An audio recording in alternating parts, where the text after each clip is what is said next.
Hello, hello, everyone. Welcome. Thank you so much for joining us tonight.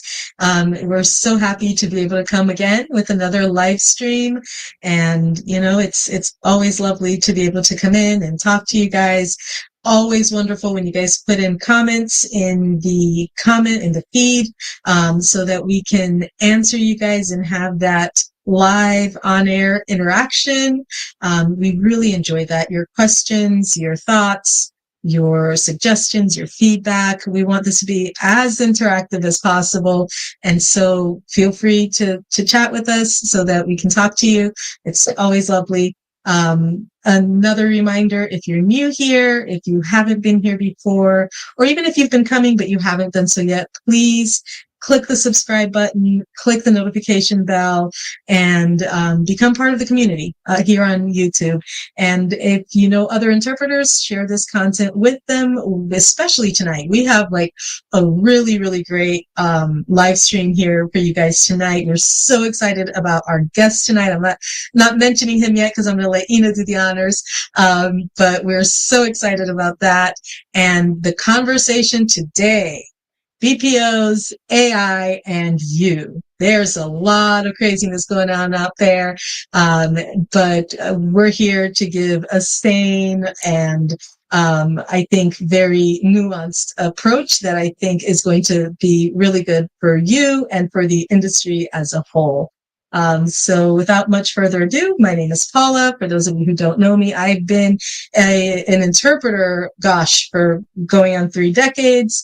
I have worked both as an interpreter as well as in the administrative side, focusing mostly on education and training, though I have dabbled in quality assurance for a while, as well as compliance. So this has really, I think, helped me to kind of understand both sides. I understand exactly what it is to be an interpreter. I know what it's like, especially, when you work as a permanent interpreter, what it feels like to not know if you're going to get enough calls coming in to pay the bills at the end of the month. Um, I've been through that. I've struggled through that. I know what it's like. And I just really have a heart for interpreters. I love the interpreter community. I know how much interpreters care, and that's why we do what we do, especially in medical interpreting.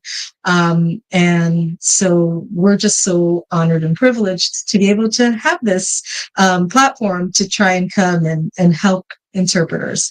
So that's my intro. Trying to change it up. I always come with the same thing every week. And I'll turn it over to you, Ina, so you can introduce yourself as well. Thank you, Paula. Hello, everyone, and welcome to another week of our stream. My name is Ina, and also, like Paula, I have been in interpretation for a long time, but not as long as Paula. And just like Paula, I have been an interpreter as well as in administrative role, um, in education and training, quality assurance, but not compliance. Only Paula can do it. And I've seen the industry change to what it is now, and we're going to discuss it later today in the stream. But I always say that I got into this profession by accident, by going to an appointment with my own family member, and I was not allowed to interpret. They said that they have to connect to a professional interpreter, and I said I can do it, and I became very good at it, and I grew to love it. So there is absolutely, and I still love this profession, and that's why I'm very passionate about it. So I think there is still, room for all of us in this field, and we are here to stay. And I want to introduce a very, very special guest. This a gentleman is very dear to me. I known him from our previous company, working together in a previous company as an interpreter, and then working alongside me and other professionals in the education and training department. He's a wonderful interpreter, wonderful trainer, and on top of all of that, he's also a medical doctor. So let me introduce you to Abdel. Thank you, Ina. Wow, that was like a very heartfelt introduction. Thank you very much. It's actually very nice to be here. Well, like I said, my name is Abdel Assad, so you guys can know me a bit better. I'm from Honduras and in Central America. And I feel also identify with what you mentioned, Ina, about coming into this profession by accident. In my case, I came to interpreting. Well, I was almost graduating from medical school. I just had 1 year left. So there was some situations there, like including some financial need. And I'm like, okay, how do I solve this? And then it was actually through my brother. My brother, he's also a physician, and he told me about it. And I was like, okay, I'm gonna give it a try. And then I find it like very interesting because I also like a lot of being able to put those two things together, like, the medical knowledge, apply it into interpreting, knowing why things are required to be done in a certain way.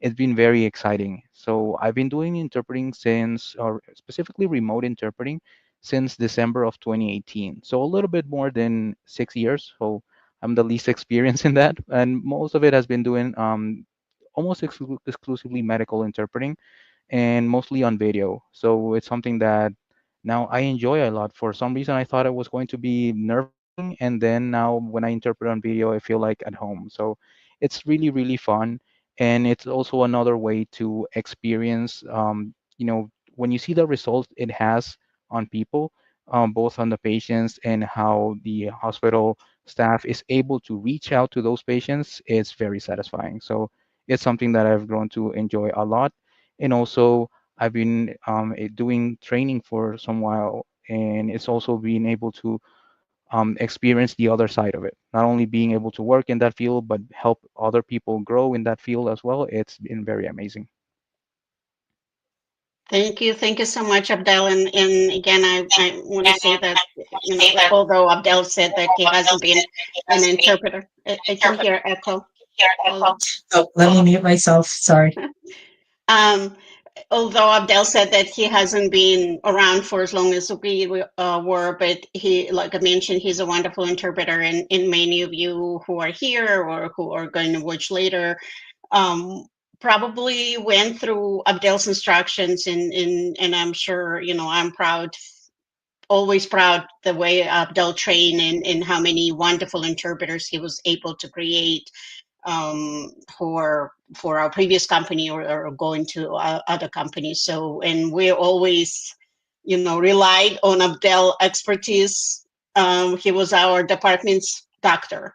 Anything that we needed, anything that hurt, first we ask Abdel, and then we go to a real doctor. So we always we always appreciate it.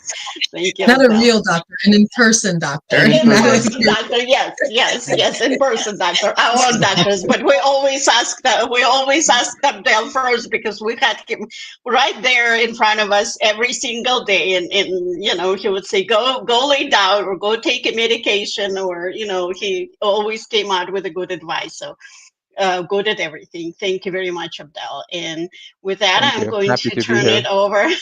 I'm going to turn it over to Paula, and we're going to continue with our discussion for today.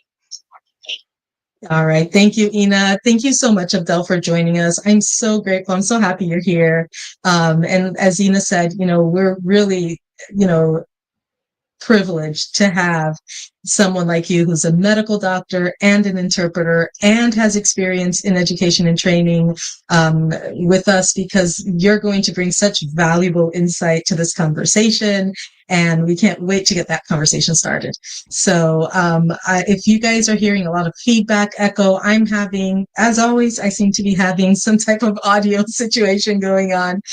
So I'm going to try to mute myself when others are talking. Hopefully there won't be too much bleed through, but if you guys have any issues with my audio, please put it in the chat, and I'll know that I need to do something. I don't know what, but we'll try. So today's topic is BPOs, AI, and you.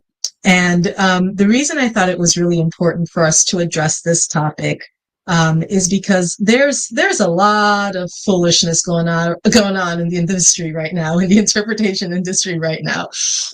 We're seeing just really insane situations, right? Ina and I, and I'm sure you too, Abdel, we hear from interpreters all the time. Interpreters are reaching out to us. My inbox on LinkedIn is getting messages from interpreters every single day. And you guys are coming to us and you guys are saying, hey, I'm being offered, X amount. And Abdel, you can tell us a little bit more about that shortly. I think you've also, had some encounters. We'd love to hear it from you as an interpreter who's in the trenches right now. And, one of the things that I've noticed over the last few months, anyone who's been in this industry long enough will have noticed it, right? When you look on LinkedIn, the number of new vendors and BPOs that are popping up, like every single day, I'm seeing a brand new vendor, a brand new BPO, all offering jobs, all hiring. And then, we hear from interpreters, hey, so this vendor or that vendor, or, I'm not naming names, reached out to me and offered me, 5 cents a minute, 10 cents a minute, 15 cents a minute for a language pair that I was making 2, 3, 4 times more than that. And so, what we're seeing in the industry is not something that we had seen before. There had always been some players in the industry who paid less, and vendors and BPOs, as we've said before, historically have always paid less than the LSP. It was usually a little bit easier to get a job with a vendor or BPO. So if you were an entry-level interpreter, maybe you didn't have any experience, maybe you were a bilingual and you had done a course, but you didn't have any experience on your resume, and maybe it was a little bit harder to get a job directly with an LSP. And when we talk about LSPs, we're talking about those companies that have their own interpreting platform and their own interpreters and their own contracts with hospitals. So think about companies such as, Language Line is an LSP, Propio is an LSP, Global is an LSP. There are many LSPs out there, right? And then you have the vendors or the BPOs who they don't have an interpreting platform, so where you log in to take calls, but they do have a contract with an LSP. And so they'll bring an interpreter into their company. That interpreter will be assigned a login to go into their partner LSP's platform and take calls on that platform. The LSP then pays the vendor, and the vendor pays you your salary. So you're working for the vendor. And what would happen sometimes in the past is, yes, the vendor would pay a little bit less because they were being paid X amount by the LSP. They would have to take out for their overhead, their profit. And so you would make a little bit less, but there wasn't such a large disparity between those payments, right? It was less, but it wasn't astronomical. What we're seeing now are interpreters who, were with LSPs in the past, and they're being offered by vendor companies 3, 4 times, sometimes even 5 times less than what they were being paid by the LSPs. And that is a new phenomenon. And I wanted to talk about why I believe that we're seeing this phenomenon. And then we'll open it up for discussions between us. But I believe that one of the big reasons we're seeing this is because there is a push right now in many LSPs to start to develop AI, right? The idea is to win the AI race, to develop AI, first as a tool, right? So that your interpreters, which I think is great. I'm going to be fully transparent. As an interpreter, if there was a way that, when I'm interpreting, there's like a little AI, let's say, circle or chat box, right? And it's listening to the conversation the entire time, but it's silent. And then if the doctor says a term and I'm not sure, I can't remember in the moment, I could click that box and it could have, the main terms, the main medical terms, and their definitions right there for me, or their translation right there for me, or even just the spelling, right? Think about it as an interpreter, how many times a doctor might say a term that you haven't heard before, and you ask you say, this is the interpreter speaking. Could you please repeat that term, right? Maybe you misheard. And he repeats the term and you still don't know what he said. And so you say, this is the interpreter speaking. I'm not familiar with that term. Could you please give me a moment to look it up? The problem is you don't even know how to spell it because you've never heard it, and maybe it's a really complicated term, right? And then you have to ask the provider, "Oh, this is the interpreter speaking. How do you spell that?" I mean, it's just awful, right? And obviously there are better ways to handle that. A better way would be to say, "This is the interpreter speaking. I'm sorry, I'm not familiar with this term. Could you please allow me a moment to either, explain to me the term to me, or allow me a moment to look it up." But it can get like really convoluted, right? And so, yeah, if there was, an AI integration that you could click on it, it shows you how the term is written, it gives you the definition, it allows you to look up the term, that would be great. But unfortunately, what a lot of companies are working towards is full AI use, right? However, and this is so important, I just want to say this at the start of the conversation before we dive into the conversation. AI is not ready for that yet. There is no company out there today that can put out an AI today that is replacing interpreters. This is something that will take years. This is not something that is happening today. However, what I am seeing is that because of the threat of AI, we have a lot of companies popping up that are basically telling interpreters, AI is coming, kind of like Chicken Little. The sky is falling, the sky is falling, the sky is falling. And they're making interpreters really scared and really worried. And it is coming, and we have been talking about this. But what they're doing is they're saying all the jobs are going away. You should just be happy with what you get. If you're getting offered $4 an hour, you should be happy because at least you have a job, because AI is here. AI is not here.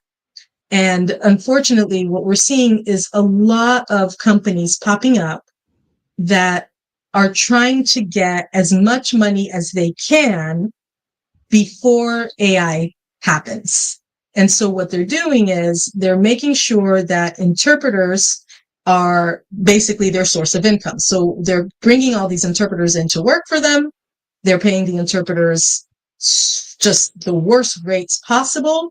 And they're making quite a bit of profit on top of you ahead of the AI, that's coming. Someday it's coming. And so I think that there's just some really, really predatory practices that are happening in the market right now, in the industry right now.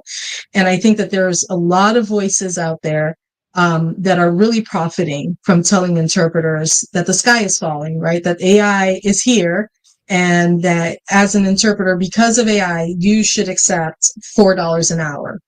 And that is not true. If all the interpreters in the world decided tomorrow, we will not take calls for the next month or 2 months or whatever, there would be no AI to pick up the slack because the technology is not there yet. And so before I turn it over, all of this to say, this is why we're seeing, one of the reasons why we're seeing a lot of the things that we're seeing right now in terms of, who cares about quality? Who cares if the interpreter is qualified? Who cares about education and training? Who cares about whether it's a skilled interpreter like Abdel, who's a medical doctor and a phenomenal interpreter and a trainer, or if it's somebody who just speaks 2 languages? They're offering both. Probably, Abdel will talk more about that, but they're not making any distinction because it really is about trying to squeeze every last penny out of the industry ahead of this coming AI, which again is not going to happen overnight. But a lot of these companies are being very sneaky and predatory and trying to use the threat of AI to their advantage. So let me get off my soapbox. I wanted to just give, I'm a little heated about that. I just wanted to give you guys an overview of what's happening. So having said that, now we're going to kind of pull the microscope back a little bit. Let's start out talking about maybe some of the offers that we're seeing out there by BPOs, and then we'll go back to the AI situation and we'll bring it all together. But Abdel, I'd love to hear from you. I mean, you're out there, you're working obviously as a medical doctor, but on the side, you always also work as an interpreter. You always have your feelers out there. People are always sending you job offers. Why don't you tell us about what you've seen in the last few months in the market? So it's not only in the last few months, but I would say like at least from what I've noticed, like the last couple of years, I would say it's sorry, Paula, there's a little bit of an echo Oh, there. sorry. Yeah, I need to mute myself. Don't worry. So I've been seeing, like I would say, in the last few years, something that makes interpreters feel like looked down upon, like you mentioned. And it's crazy because it's not only like they're offering low rates, it's lower rates than what they were offering before. So I'll give you an example. Like maybe 4 years ago, I got an offer where they were offering Spanish interpreters, like in Latin America, around 11 or 12 cents per minute. Now it's 10 or sometimes 9.5 cents. So it's not only like stayed, it's actually going down. So what they're saying is like, hey, basically like they're treating the interpreting job as if it's going to disappear. It feels like they're trying to actually force that because they don't realize what is behind being an interpreter. If it was simple, like you could do it with a machine, then it wouldn't take that much training.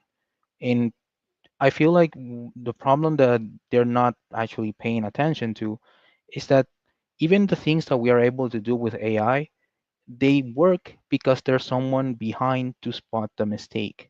And that's the thing. I think the industry is trying to or unconsciously diving into dangerous territory. Whereas if you become too dependent on the tool, then you're not going to spot the mistakes.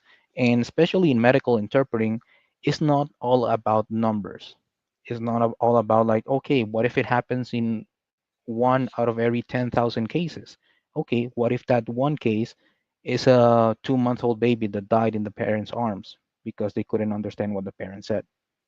Okay, that changes the entire view of things.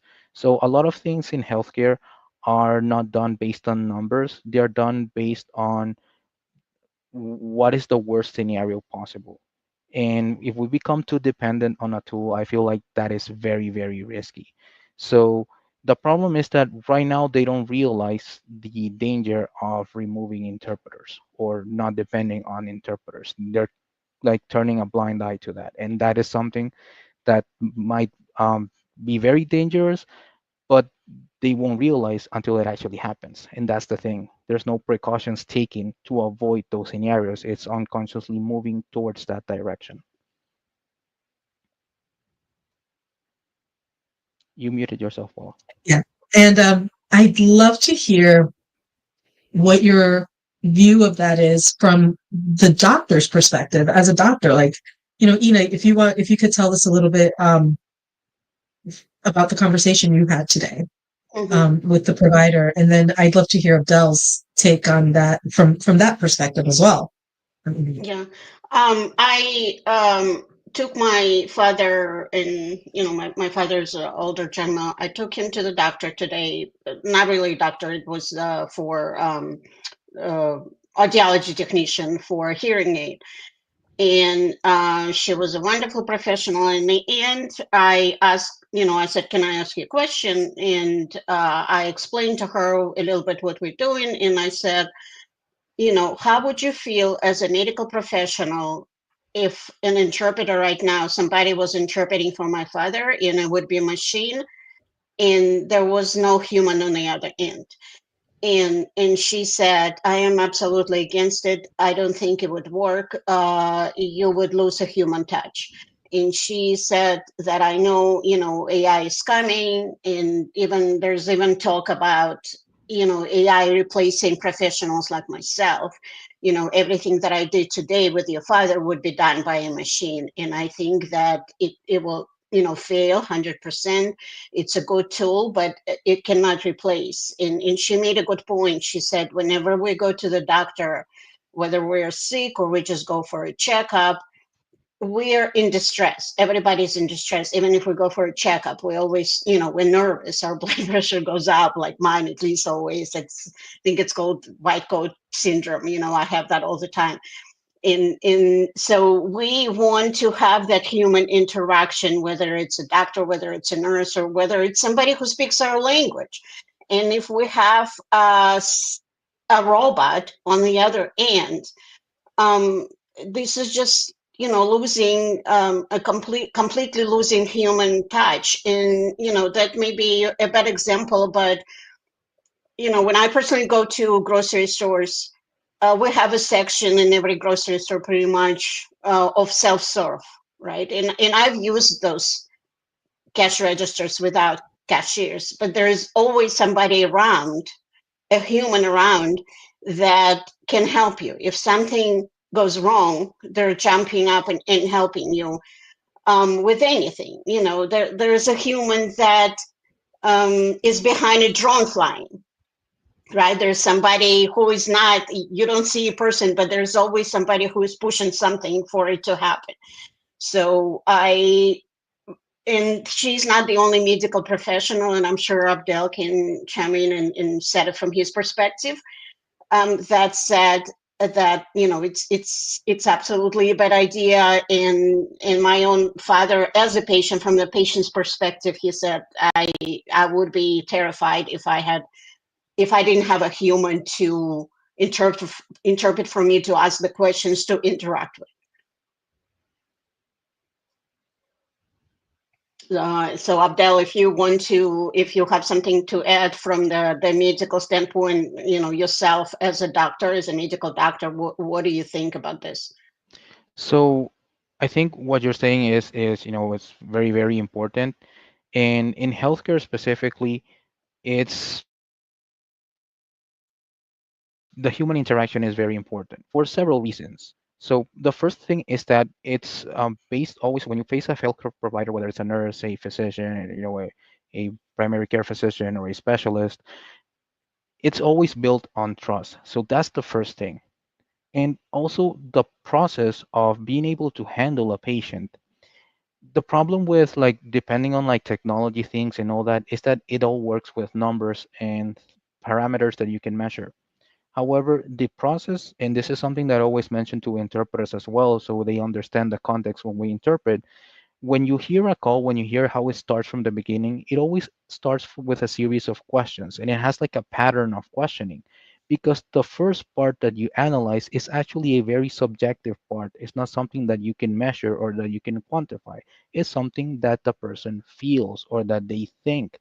So those things, and a lot of times, part of the initial evaluations is not even what they're saying, is how you cannot enter like an angry emotion into an algorithm or things like that. You cannot perceive that.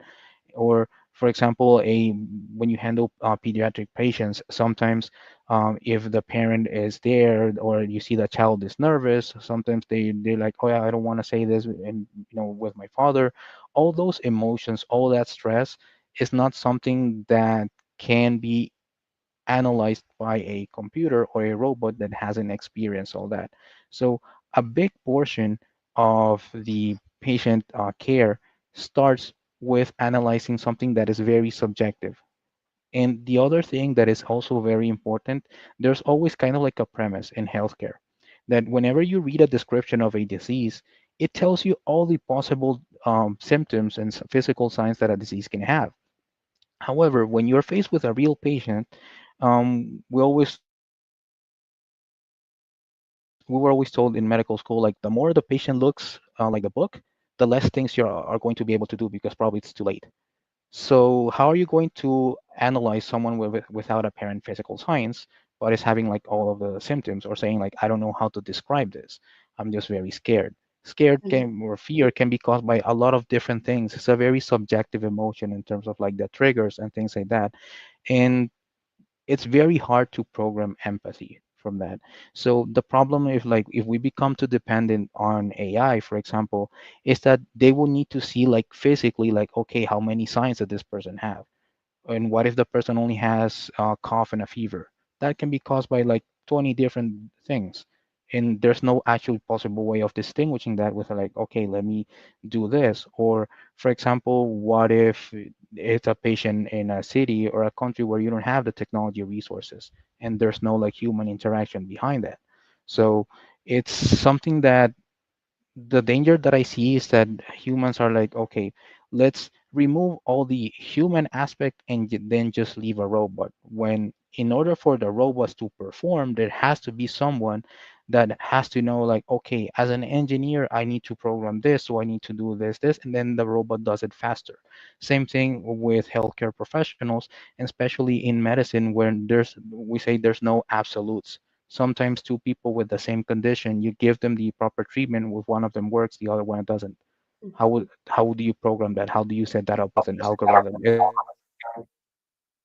Yeah, and I So wonder too, something that depends on a lot of subjective things is difficult to program.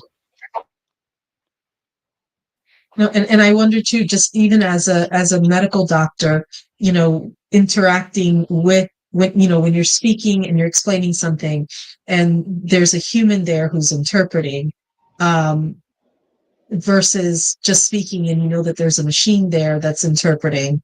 I think that if I were a health professional, I wouldn't like that. I wouldn't like to know that the person who is conveying what I'm explaining, a treatment plan, or questions about um, rape, or just there's so many um, sensitive topics that are covered, as well as so many nuances. So there's just so much that is part of being a medical interpreter, that I would think that a provider would also not feel comfortable having that go through a robot, right?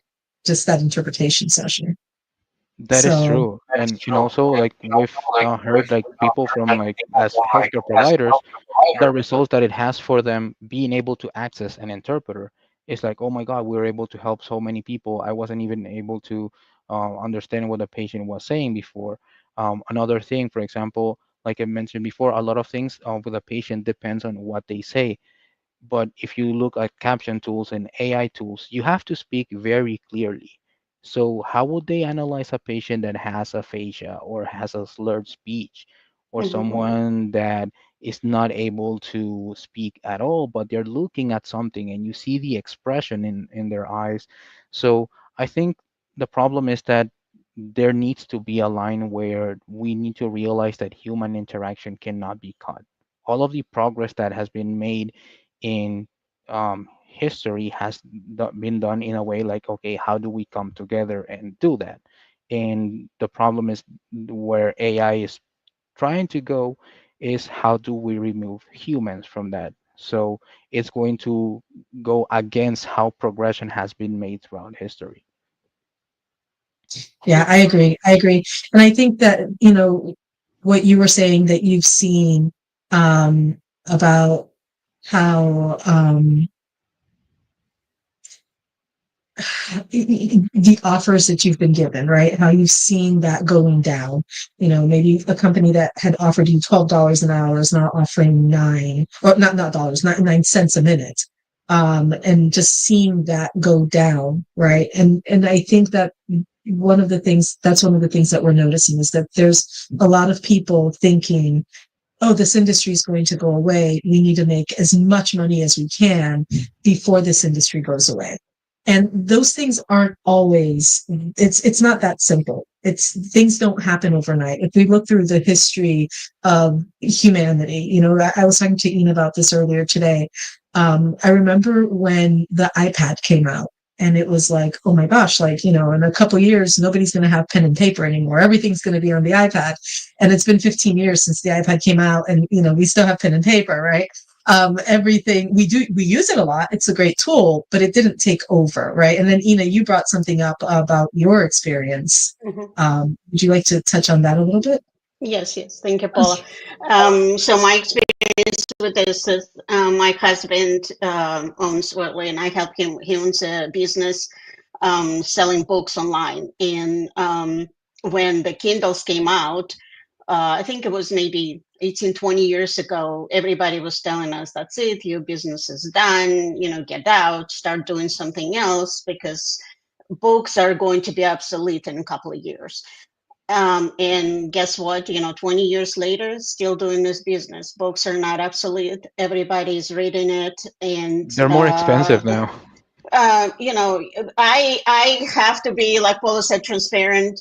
I this I don't have a Kindle. I have a mini iPad.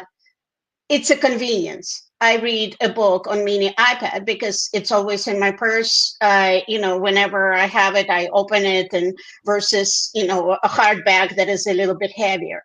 However, I still have a house full of books, in, you know, travel books, art books. The Kindle is not going to replace this. And like I was telling Paula, you know, cameras, right? Cameras are, everybody at some point said, no more cameras. Cell phones are so convenient. Why do we need a camera? It's an extra item. We can just take a picture on our cell phones. And cameras are still around, and it's cyclical. You know, now a younger generation, my son, for example, loves Polaroid cameras, you know, and high quality cameras. So, or watches, you know, I have a Samsung watch. It's also convenient. I know a lot of medical workers, nurses, doctors have electronic watches because it's just more convenient. They don't always have phones with them. It's more convenient to look at the watch. However, the watches are still around. And the more antique they are, you know, the better they are. So yes, the AI is coming, but it's not going to replace humans. It doesn't happen overnight. These things Yes. don't happen overnight. Yeah. And we were talking about this. It's like I remember this, very clearly, with, CDs.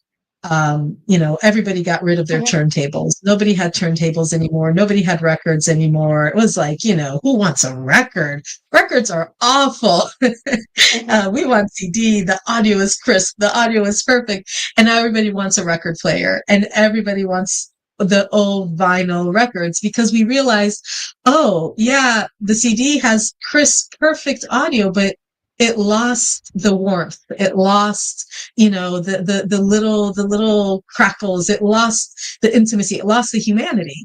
And people want that. And I think that, you know, people underestimate, um, what it is to be human, and what the human connection is, and what the human spirit is, and how important, connection and, talking to another person, a real person, no matter how much mhm, that AI looks like a real person, sounds like a real person, says all the right things, it is not the same thing as talking to a person who actually cares, who's actually mhm, concerned, who's actually reading, you know, not just hearing your words, but looking at your body language, because most of communication isn't even verbal. Most of communication is done through body language, right? mhm, And so, yeah, I think it's always interesting. And I think that, you know, it is a function of, businesses, right?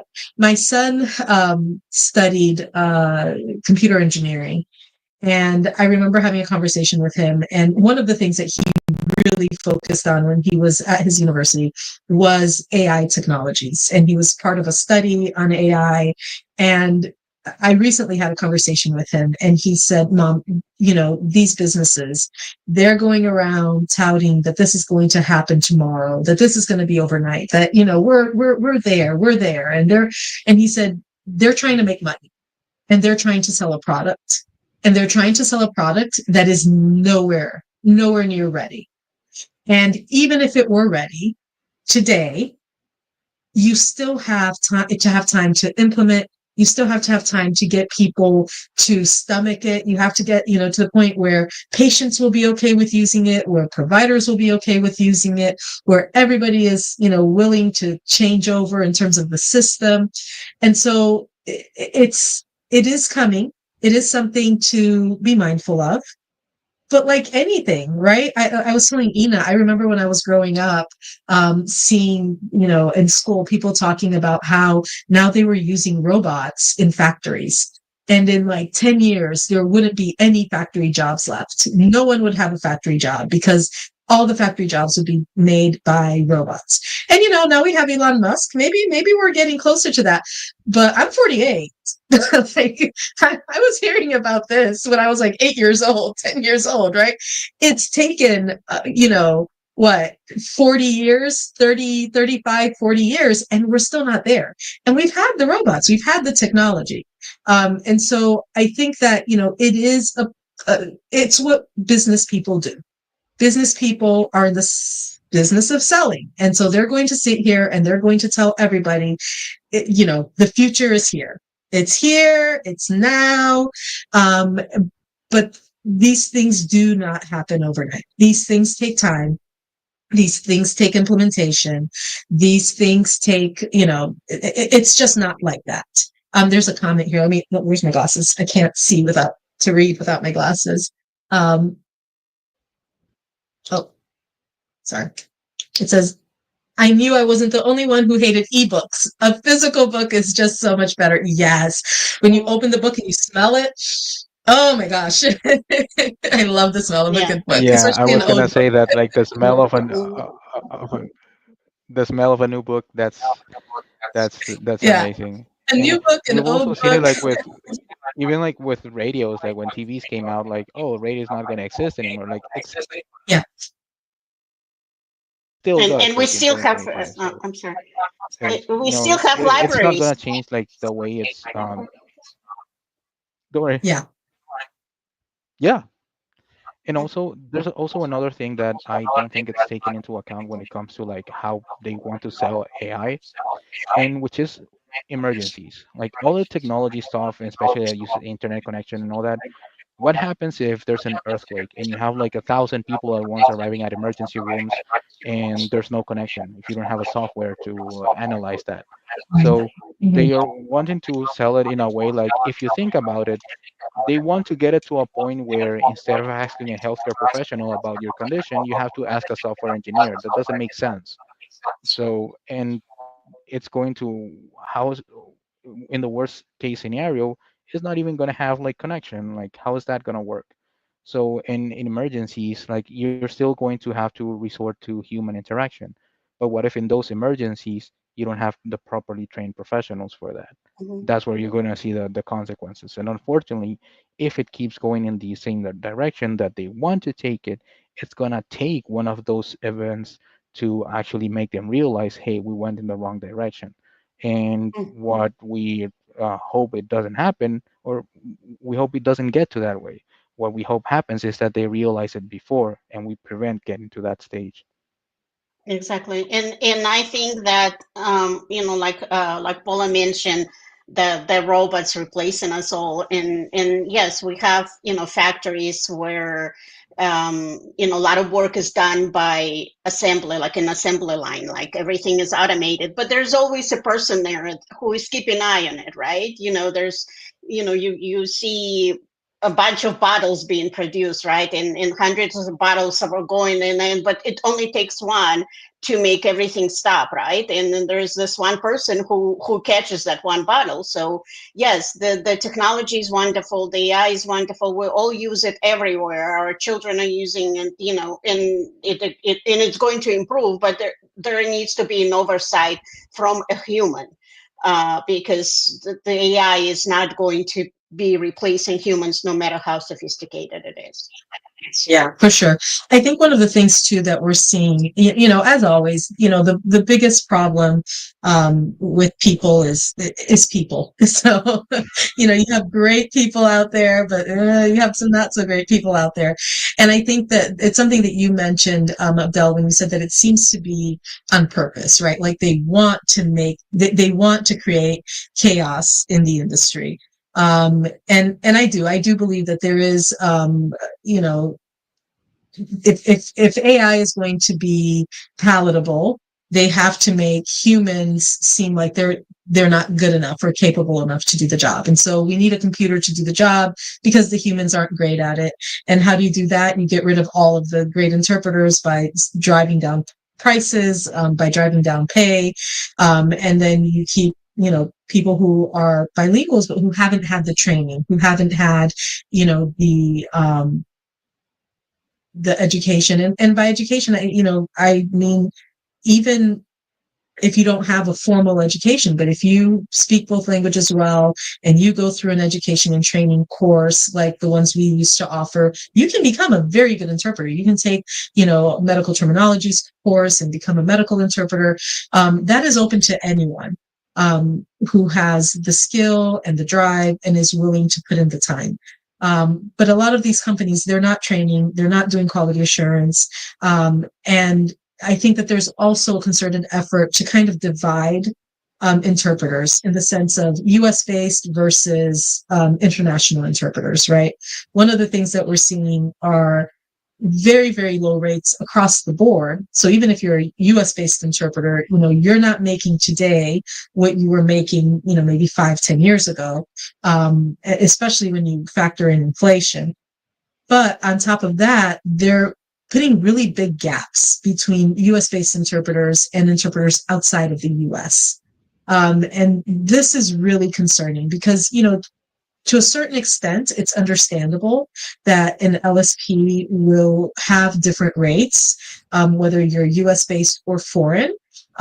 Because as we've talked about here before, you often work with very small margins. Hospitals are not paying, a dollar, 2, 3 per minute to the LSP. They're paying the LSP, maybe 80 cents a minute, 90 cents a minute,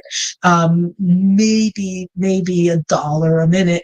And once that LSP covers all of its costs and pays, all of its employees, all of its computer developers, programmers to maintain that platform, the recruiting team, the education and training team, the quality assurance team, payroll team, all of the departments that it takes to run a company, there are very, very small margins that you're playing with in order to pay your workforce.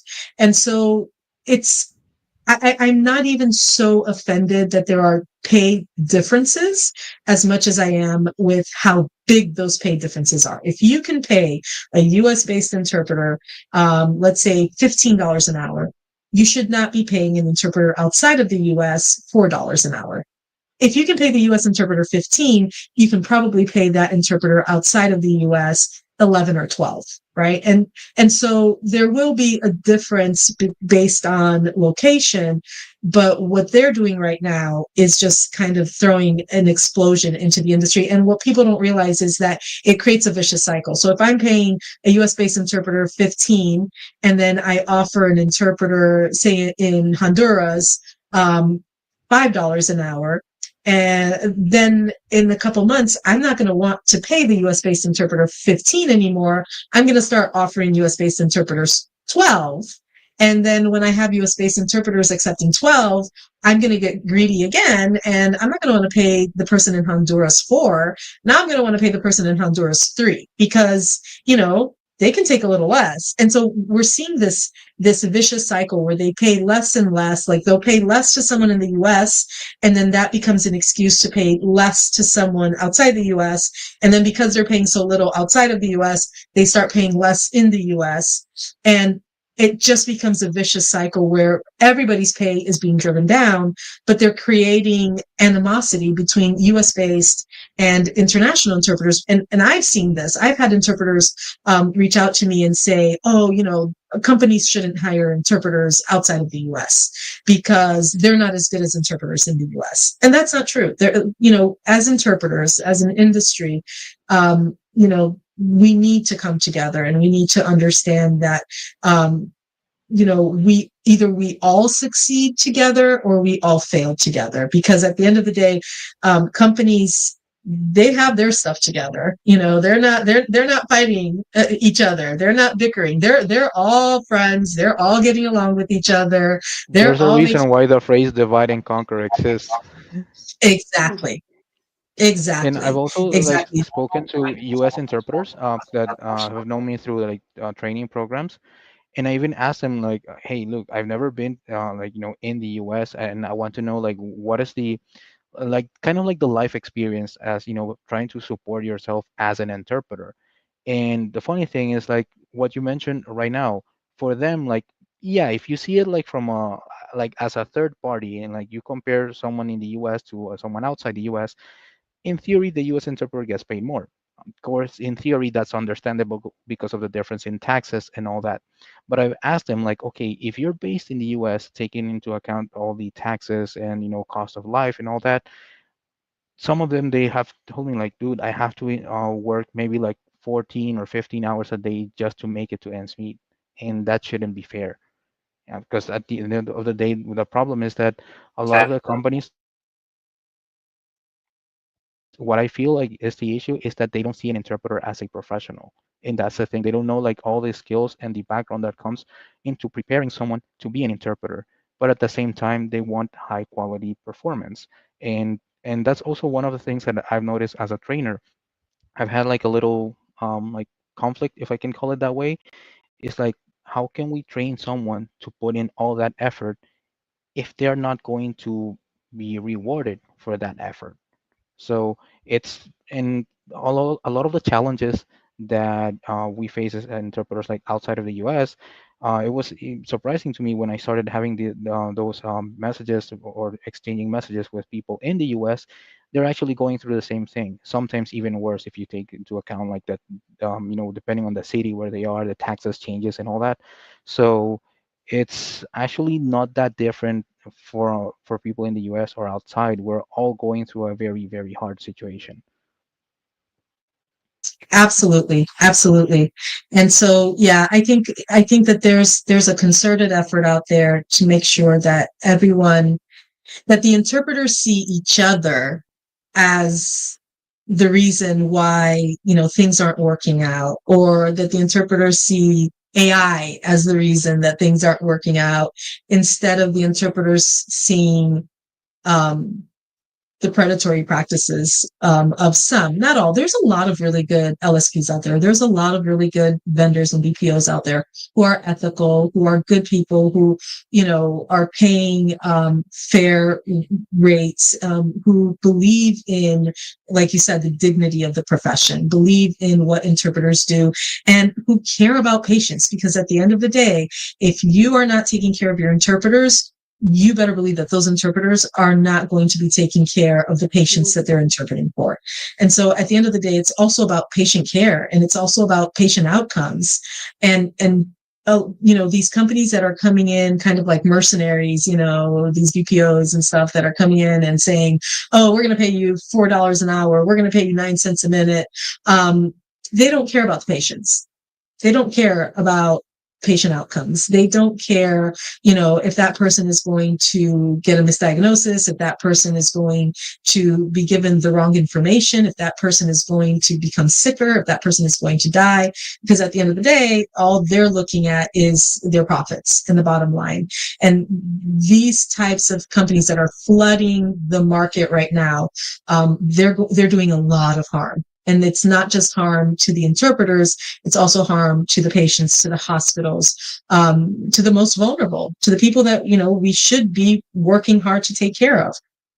So that's, yeah. But if we come together, if we understand, that this is not how things should be, and it's not how things have to be, and we start to work together, it's possible. And you had said something, Abdel, earlier when we were talking about how, and I'd love to have you talk a little bit about that before we go into our last segment, how interpreters so often have to work alone, and how that affects how the interpreters. I'll turn it over to you. It was a really good insight. Sorry, I was muted there. So one of the things that also affects a lot of interpreters is the fact that you don't get to like freely interact with other humans. Of course, in the calls, you do hear people or you see them if it's a video call, but you're not actually acting as you. You're reflecting another person and relaying that into a different language. So I think that's one of the challenges that we have as a profession, that we don't have like a way of like constantly build as a group. It's a very like isolating profession. So that's something that, because of when you develop certain experience or you get used to doing something, and then you want to change that radically and try to bring everyone as a group, either consciously or unconsciously, it's kind of hard to believe why is it going to work. It's never happened. So that change or taking the risk, it's always scary, and that's also another challenge. I'll do a like a hypothetical, like very simplistic scenario, where let's say like all the interpreters were part of one group, and that one group says, okay, in order to have the language access with the interpreters, you need to pay X amount, okay, which is, let's say, something hypothetical. I don't want to set a number, but something that would be considered fair. If it was just one group and everyone was part of that group, you wouldn't have a choice. You would have to adapt to be able to make it fair for both parties, like the interpreters and the person or the entity requesting the interpretation services. The problem is that so far it doesn't exist as like a global thing to take into account people in the US or in the UK, people outside of those regions. It doesn't exist like as a global unit. So it's very hard for interpreters, is not as encouraging to dive into a field where a lot of the times you feel like you're fighting the giant. It's you versus against that sort of like corporate world. So I think like having something that brings everyone as a group, or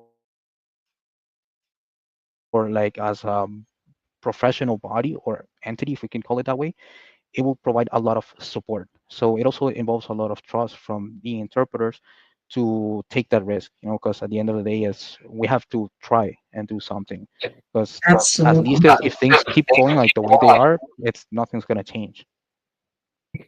Absolutely, absolutely, and I like that you said it's everybody fighting alone against the giants. It reminded me of Gulliver's Travels. The Lilliputians. He comes in, he's a giant. They're all tiny, but working together, they take over. So, yeah, it when you face a giant, you don't want to do that alone. So that's for sure. So okay, we've been on here for so long. It's like so nice to chat, but we need to kind of move along.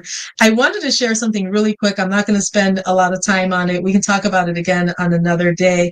But I thought this was an interesting little exercise. We were going to be talking about AI and the threat. And so I thought, what better reflection of 2025 than to ask AI what AI thinks about AI taking over the medical interpretation industry. And I thought this was really interesting. I went on ChatGPT and I said, hey, how do you see this based on the information, the data that's out in the internet, based on DeepSeek, based on, all of these models that are out there, as well as what we're seeing within the industry. I know BoostLingo is working with this. I know there's a place called Blend.ai. I think it's interpreters. I'm trying to remember the name of the company right now. I have it written down here. It is Interpreters Unlimited is also working on AI. We saw that recently. So there are several that are working on it. And again, many of these companies are working on it as a tool. And I think it's absolutely, we need to adapt and evolve. Time doesn't stop, progress doesn't stop, technology doesn't stop, but it does need to be used responsibly, right? And with safeguards. And so I kind of plugged all that in and said, what are your thoughts, Mr. AI, ChatGPT? And this is what I thought was really interesting. AI said, or ChatGPT said, AI is advancing rapidly, but the widespread replacement of human interpreters, especially in healthcare, will take significantly longer than companies claim. While some LSPs and tech companies predict AI could take over medical interpretation within 2 to 5 years, real-world implementation will face major barriers that will likely delay full adoption by at least 5 to 10 years or more in most healthcare settings. And then it went on to give some pretty interesting data points. So it said why AI interpretation won't replace humans overnight. And it said, even if AI technology were 100% ready today, which it isn't, this is what I'm reading now, which it isn't, integration into hospitals and healthcare systems would take years due to several key factors. Number one, compliance and legal barriers, HIPAA and patient privacy. AI tools must comply with strict privacy laws, such as HIPAA in the US and GDPR in Europe. Hospitals are risk averse and won't rush into AI without ensuring full compliance. Liability concerns, that's something you had brought up, Ina. If AI misinterprets critical medical information, who is responsible? Hospitals are legally accountable for patient safety and will hesitate to replace human interpreters unless AI proves flawless, which it isn't. Accuracy and trust issues. It says AI struggles with medical nuance. Medical interpretation isn't just about words. It requires understanding, context, tone, cultural differences, and regional dialects. Then it says doctors and nurses need to trust the interpreter. AI still makes critical errors, and misinterpretation in medicine can mean life or death. And then regulatory agencies such as the Joint Commission, CMS, require qualified interpreters.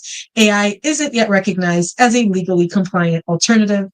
And then it goes into hospital bureaucracy and slow tech adoption. It says most hospitals still struggle with basic tech upgrades. Many have not fully adopted VRI yet. And that technology has been around for over a decade. Hospital IT departments move at a snail's pace. New software, especially AI-powered tools, must go through rigorous testing, security audits, and training. This process alone can take 3 to 5 years per hospital system. Staff training takes time. Doctors, nurses, and admin staff will need to learn how to properly use AI tools, and hospitals will have to allocate budgets for training. And then it goes into cost and infrastructure challenges. AI interpretation is expensive to implement.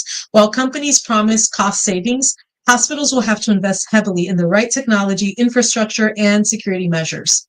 Not all hospitals have strong internet and device compatibility. Rural hospitals and underfunded facilities still struggle with VRI and telehealth, let alone AI. And many hospitals outsource interpretation through LSPs. This means AI implementation depends on third-party vendors who have their own financial and operational considerations. I think this one it's off on because obviously all of these things we're talking about are coming through LSPs. And then it put realistic timeline for AI replacing medical interpreters.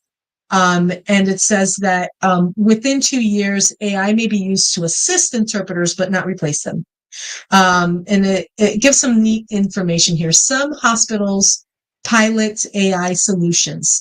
So it's expecting these pilots to happen within 2 years for low-risk interactions, such as scheduling, basic check-ins, but human interpreters will remain essential for complex cases, emergencies, and compliance requirements. Then it says 3 to 5 years, so 2027 through 2029, larger hospital systems will begin to experiment with AI in non-critical settings. Some LSPs will start offering hybrid models of AI with human interpreter oversight, and still not fully replacing interpreters, especially in high stakes situations. And then it says 5 to 10 years, AI will be significantly improved, but hospitals will still be phasing in new policies. Only some hospitals will have AI fully integrated. Others will lag behind due to legal, financial, and infrastructure barriers. And human oversight will still be required in most cases. And then it says from 2035 and beyond, it may be capable of handling routine medical interactions, but human interpreters will still be needed for emergencies, legal compliance, and high-risk medical situations. So it gave me a bottom line. It said, bottom line, AI will play a role in medical interpretation, but the idea that all hospitals will seamlessly transition within 2 years is highly unrealistic. Given the challenges of compliance, trust, hospital bureaucracy, training, and cost, a more realistic expectation is 5 to 10 or more years before AI makes a significant impact. And again, I think we should be worried about AI in terms of trying to get legislation, trying to get guardrails up. But the sky is not falling, and AI is not a reason to accept $4 an hour. I think that's pretty clear. Definitely. Yeah. So I just thought it was really, really interesting. Some more data that it gave is that a report indicated that over 30% of hospitals still do not have language services remotely. Another source noted that in the US, more than 25% of hospitals utilize VRI, with adoption rates increasing by 35% in the last 5 years. And this is from globalgrowthinsights.com as the source. So you still have hospitals who don't even have video remote interpreting, who are still using over the phone interpreting, OPI. And these companies will have you believe that you need to find another job. You need to find something else to do because within the next 1 to 2 years, you will have been taken, replaced by AI technology. You won't be able to work. And so don't fight for better pay. Don't fight for legislation. Don't fight for anything. Just take it. Just keep taking it because there's nothing you can do because AI is here. And that's not true. AI is not here. And there is still time, and we can still work towards fair pay, towards quality interpretation, towards taking good care of patients, and towards getting legislation in place to give us safeguards. So that's from AI itself. So if you don't want to take my word for it, if you think AI is taking over, AI itself No, is saying it's not going to be ready for Mhm. probably 10 I mean, years. it's a helpful tool for assistance, like you said. Yeah. Like you said, basic things like it can help. For example, there was something that I saw that it's actually a very helpful tool. It was a physician that he was actually in a different hospital, but he wanted to listen to the a kid's lungs, and he actually like through the computer, he could manipulate Mhm. a robot that had a stethoscope in the hospital where the children had, and he could actually hear his lungs. That is something that can be done, and that is feasible depending on the financial resources. That can be done, but in terms of like replacing humans in like different fields, I think one is not only that it's not viable, it's something that shouldn't be done from a moral perspective, because then we lose like our humanity itself. I know that sounds like very philosophical and abstract, but it's also true. And like I said before, all the progress has been done by bringing people together and achieving something. If we then basically let a machine do everything else, then there's no point on learning things and everything will collapse. Another thing that I don't think people take into account is when you implement all of the systems, it also takes a cost to maintain that system. One thing is the implementation, the other thing is, okay, now how do you keep it running? So it's something that, the viability of those things is not something that is talked that much about. Yeah, that's something else. Yeah, that's a really important point. Mhm. That's something that my son was telling me about. He said, people talk about AI for all of these things, like, every hospital in the US will be using AI. And he was telling me, he said, I don't think people realize how much energy, how much power you need to run these Mhm. systems. It's not like, oh, it's just on my computer. Like the amount I know I've heard recently about how they have like these, I guess, like AI farms in China where, it's all the energy, everything that they're using is just going towards AI. And I mean that's expensive. Energy is expensive. And so yeah, there's a lot about this, like I said, a lot about this that is um these companies trying to sell a product and trying to get everybody to jump on the bandwagon. Um, but I think the saddest part about it is seeing a lot of these companies coming in and a lot of people coming in and just really fear mongering and telling interpreters, you know, there's no hope. AI is here. You're out of a job, and there's nothing you can do. And that's not true. That's not true. You can still fight for better pay. These companies are making a killing. They're making so much money off of your work, off of your services, off of your skills, and sadly, off of patient safety. And so I think that that's just something that's really important to us at Verbatim. We've said this before. We'll say it again. We are working tirelessly around the clock to find solutions to make a difference in this industry. And we are slowly but surely we're walking towards that. I know that in the coming weeks and months, I know we're going to have some really good solutions to offer and to bring into the market. Um, and that's thanks to all of the interpreters and people like you, Abdal, who have joined verbatim, who are on verbatim, who are becoming a part of this community. Together, we can make a difference. We can make a difference, but we do need to come together. And we're really excited about that. I know we've gone over, but I'm going to give you just a few minutes. I know you've been doing the free 50-hour course on crisis care as a medical doctor, as an interpreter, as a trainer. I'd love to hear what your thoughts are, and we will end on that note. I promise, folks. So. So I think it's something that, like, first of all, it's something like really enjoyable. Always having being able to train those aspects is very, very good.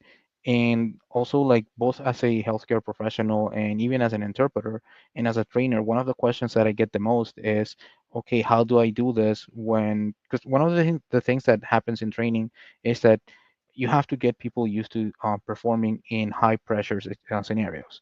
So sometimes they say, okay, what happens if I face this situation, and what happens if I have to interpret in a scenario where they're telling a mom, hey, your kid is dying, or their family member died of cancer, and I had the same thing happen a month ago or 2 weeks ago. How do I handle all of those things?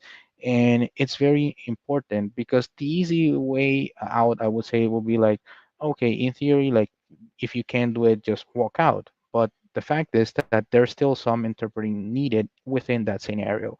So I think it's a very helpful tool. It gives interpreters the insight of, like, okay, it sounds easy taking a message, relaying it in a different language, but now let's apply that concept to a high stakes scenario. Okay, now that's where you get to see the real application and the real importance of, like, okay, this is how significant this profession is. This is the real impact that it can have. So I feel like it serves both purposes, both realizing how important it is, but also helping people develop the skill to actually be able to perform at that level in those scenarios. Awesome, awesome, awesome. And in your opinion, how are you liking the course? Well, it's fun. Definitely, I like to go through it like slowly, and take my time. But I also feel like it's very enjoyable when you get a lot of like insight into the courses. Because if you just like mention it something, sometimes for some people it's not as easy to visualize. When you really dive into it and you get to understand all the different aspects, that's also one of the things, for example, for me as an interpreter, why I enjoy it so much, because I understand, for example, the reason behind when someone asks, "Are you having this symptom this frequently?" What they're looking Mhm, for. So you get a lot of like mhm. insight and things like that. So I just enjoy when I get to understand why things work in a particular way. So the Yeah. more I can dive into a subject, it's enjoyable. Thank you so much. Yeah, we worked really hard. We like Mhm, putting in those interactive contents, like the digital flashcards, mhm, the videos, the hotspots where you can click and something opens up. And it's the introduction. So the module 1 is introduction to high stakes calls, crisis care calls. And so we weren't able to have too many bells and whistles, but the next modules we're gonna start being able to add a lot of these little interactions and these mhm. little and that makes it a lot funner and a lot more immersive and just I think is going to be an experience that those who were with us at our previous company were used to, right? All the stuff, the crazy stuff we would put together, and you helped us do that to make these courses interactive and immersive. But a lot of places don't do that. And a lot of people, a lot of these courses are pretty boring. You're just reading text on a screen, or you're just hearing somebody talk for, 60 hours, and it's rough. So we really are very proud of all the work. Definitely. Ina has worked so hard on it. Mm. And I'm just so proud of all the hard work she's put into it, as well as other people on the team that have been helping us. And it's only going to get better. And we're really happy. We're really excited that we get to share it and get to hopefully help people to be able to perform really well when it matters most. So. Yeah, exactly. I just want to add that, that like Paula said, it takes a lot to produce a course like that. a lot of work, a lot of hours, a lot of research, and we're really proud. We're really blessed that we were able to get this investment, and we can offer this course for free, even for a little, limited time, but it's still for free. We're not selling this course right now, so sign up and take advantage of it because good things are coming. Yes, they are. Yes, they are. So that's it. I think this is a good place to stop. Thank you so much, Abdel, for coming with us. I Thank you. mentioned, I think we need to start a segment that you join us on. You know, That will I be fun. listen. What's up, Doc? That's it. That's what it's going to be called. Mhm. Okay. What's up, Doc, with Okay. Abdel? That's That going to be sounds Mhm. really, really fun. And yeah, we can do it. great. We'll do it. We'll do it. It's coming. It's coming. We have so many plans. We have so many fun things that we want to do, and it's a lot. It's like we talk about this all the time. We had years, like 5, 6 years of working on content and courses and build. We had a whole library built out and so many different things, and we had the ability to say, "Oh, let's do this. This is cool," and we would do it because we had a lot of people that we were working with, and it got done. And it's having to start that from scratch and say, okay, no, we're going to start again. We're going to build new material. We're going to put new things out there for interpreters everywhere. We can see the vision. We know where it will be in a year or two, and it's going to be awesome. But we're starting out right now with this amazing course. We're putting everything into this amazing course for now, that we're sharing now. We have other courses we're working on behind the scenes, but this is one you guys are getting to see right now, and it's just going to be great. It's only going to get better and better. So. All right. All right. Thank you again, Abdel, to those of you who are watching, to those of you who will watch in the coming hours and days. I've had a few people reach out to me and say, it's like midnight in my time zone. It's 2 a.m, but I'm going to catch up tomorrow. So whenever you watch this, know that at Verbatim, it is so important to us that you are understood, that you are supported, and that you have a team of people who are here to advocate for you and work to make sure that you as an interpreter are being treated with the dignity you deserve, and that the patients are getting the best care that they possibly can through amazing interpreters like you. Again, Abdel, thank you so, so much. I'm so grateful for having you. Ina, always, thank you so much. Thank you. And I'm really happy to be here, honestly. I'm Thank glad. you, I'm glad. everyone. Thank you. You'll be back. Thank you. Thank you. Thank you, Bye, everybody. everyone. Bye bye.